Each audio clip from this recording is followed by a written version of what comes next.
All right, welcome to week 10, lesson 1. This is an interesting week. It really is. This is all about stress management and cortisol control. I'm sure you've heard of one or the other, and we're going to dig in a little bit this week. Some really interesting stuff here. All right, so lesson 1, how stress affects blood sugar and hormones. People think that blood sugar is only comes into play like elevation during the day when we eat. It's not the case. I say this all the time. Have a bad night of sleep and tell me what your blood sugar is. Go have a stressful meeting with your boss and you tell me how your blood sugar looks after, right? Especially if you're running a CGM, you can see it. So let's talk about how stress affects blood sugar and cortisol control. So the relationship between chronic stress, cortisol, and blood sugar spikes.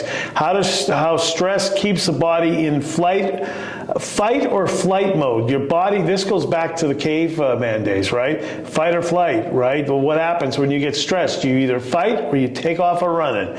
So it blocks the fat burning and healing. Remember we talked about sleep, healing, right? The connection between mental stress and metabolic health. This is big.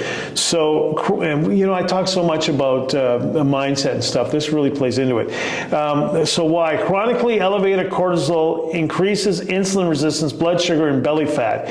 Even a perfect diet and exercise routine won't work if stress levels continue to stay high. Now, there are times you want cortisol up, and I'm going to explain in a minute. Stress affects sleep, digestion, cravings, motivation, making it a hidden saboteur, right? It's a big word, right? It'll sabotage you. It really will. All right, so how? Understand stress as a physiological, I think I mumbled that word, response, not just a mental one, right? It changes our body. So begin tracking stress triggers. So what triggers stress in you? Have you ever sat down and thought about that? Overwork, screen time, toxic conversations, comparing yourself to others, on social media, for example. Notice patterns. When are you most reactive, anxious, overwhelmed? A lot of things play into this. So since we're kicking this off, I do want to say something, though, about when you want your cortisol to be up. We want it to be up in the morning, and then we don't want to play with it for the rest of the day. Now, why do we want it to come up in the morning? And how? Here's what we're going to do. As soon as you wake up, within the first hour of waking, we want to get sunlight in our eyes. Now, I'm not saying stare at the sun. I'm saying look off in the horizon. Without the glasses, not through a window. We're going to look out in the horizon. If you're driving, look out the side window.